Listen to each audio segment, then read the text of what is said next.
यानी मित्रों, शाहीन के अकाउंट में इतने पैसे कहां से आ रहे थे? क्या उसी जकात से जिसके जरिए मुजम्मिल पैसे जुटा रहा था, जिसके जरिए मसूद अजहर और हाफिज सईद जैसे आतंकी माला माल हो रहे हैं? मित्रों, दिल्ली को दहलाने वाले टेरर नेटवर्क से जुड़ा एक और बड़ा खुलासा सामने आया।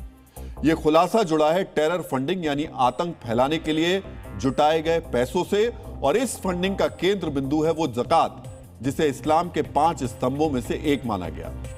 इस आतंकी नेटवर्क ने किस तरह जकात का गलत इस्तेमाल किया, यह समझने के लिए आपको हमारा अगला विश्लेषण गौर से देखना चाहिए।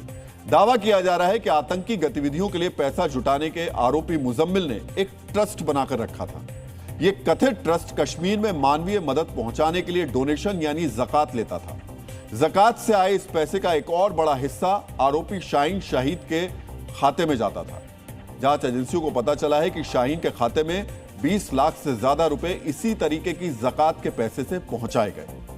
अब तक की जांच में यह भी सामने आया है कि मुजम्मिल ने बम ब्लास्ट से ठीक पहले जकात के नाम पर जुटाई गई रकम में से 1 लाख रुपए लिए थे।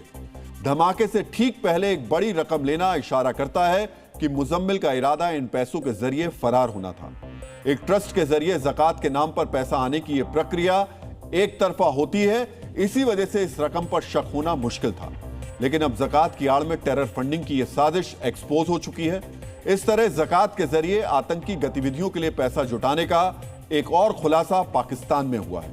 यह खुलासा भी हम आपको दिखाएंगे, लेकिन उससे पहले आपको जकात का सिद्धांत समझना चाहिए, ताकि आप जान सके कि किस तरह एक मजहबी परंपरा का गलत इस्तेमाल किया जा रहा है।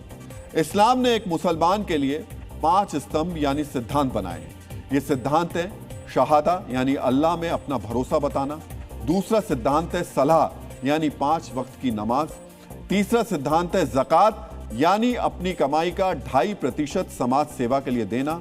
चौथा है सियाम यानी रमजान के दौरान रोजे रखना। और 5वां सिद्धांत माना गया है हज करना।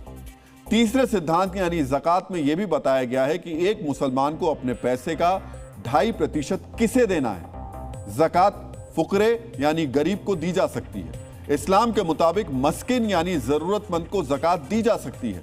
इसके साथ ही जो लोग इस्लाम को अपनाते हैं वो भी ज़कात के हकदार हैं। गुलामों को आज़ाद कराने के लिए ज़कात देना सही बताया गया है। अल्लाह के लिए जो काम किए जाते हैं उनके लिए भी ज़कात देना सही करार दिया गया है। आम भाषा में ज़कात को आप समाज सेवा के लिए दिए जाने वाला पैसा यानी चैरिटी समझ सकते हैं। लेकिन मुजम्मिल, उमर और शाहीन जैसे आतंकवादी किरदारों ने इस्लाम की इस पाक सिद्धांत का इस्तेमाल दहशत फैलाने के लिए किया। यह न सिर्फ देश के साथ गद्दारी थी, बल्कि उन लोगों के साथ धोखा था जिन्होंने ज़कात समझकर इन लोगों के ट्रस्ट में पैसा दिया। अब हम आपको ज़कात के नाम पर पाकिस्तान में चल रहे गोरख धंधे से जुड़ा एक बड़ा सबूत दिखाने जा रहे हैं।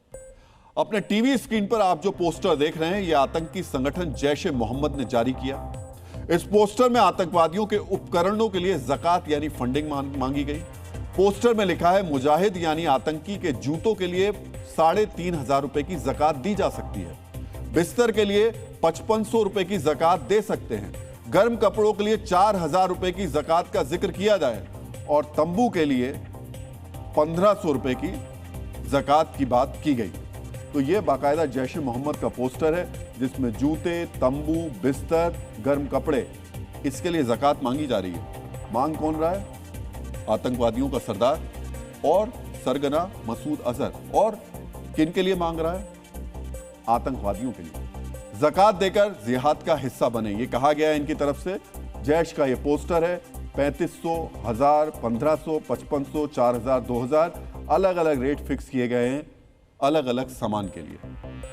यह पोस्टर साफ साफ बताता है कि जैश-ए-मोहम्मद जैसे आतंकी गुट किस तरह पैसा जमा करते हैं। पाकिस्तान में सालों से इसी तरह जिहाद और ज़कात के नाम पर लोगों को बरगलाया जा रहा है और यह पैसा दहशत फैलाने के लिए इस्तेमाल किया जाता है। इसी ज़कात से मिले पैसे का जिक्र आतंकी मसूद अजहर के हालिया ऑडियो में भी किया गया। ज़कात से मिले पैसे पर मसूद अजहर ने क्या कहा, यह आपको भी गौर से देखना और समझना चाहिए। इस ऑडियो में मसूद अजहर ने कहा है, मेरे पास एलन मस्क और मार्क जुकरबर्ग जैसे अरबपतियों से ज्यादा पैसा है।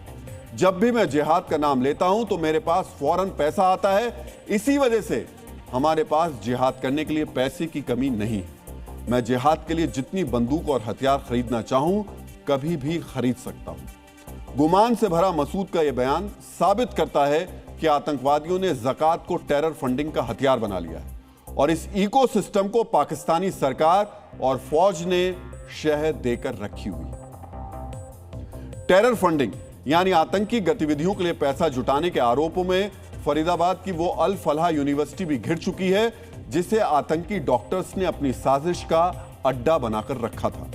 आज अल फलाह यूनिवर्सिटी के अलग अलग परिसरों और दफ्तरों पर जम्मू कश्मीर और दिल्ली पुलिस ने छापे मारे। दिल्ली पुलिस की स्पेशल सेल की टीम ओखला स्थित यूनिवर्सिटी के दफ्तर पहुंची और रिकॉर्ड्स को खंगाला। दूसरी तरफ जम्मू कश्मीर पुलिस की एक टीम भी फरीदाबाद स्थित यूनिवर्सिटी कैंपस पहुंची।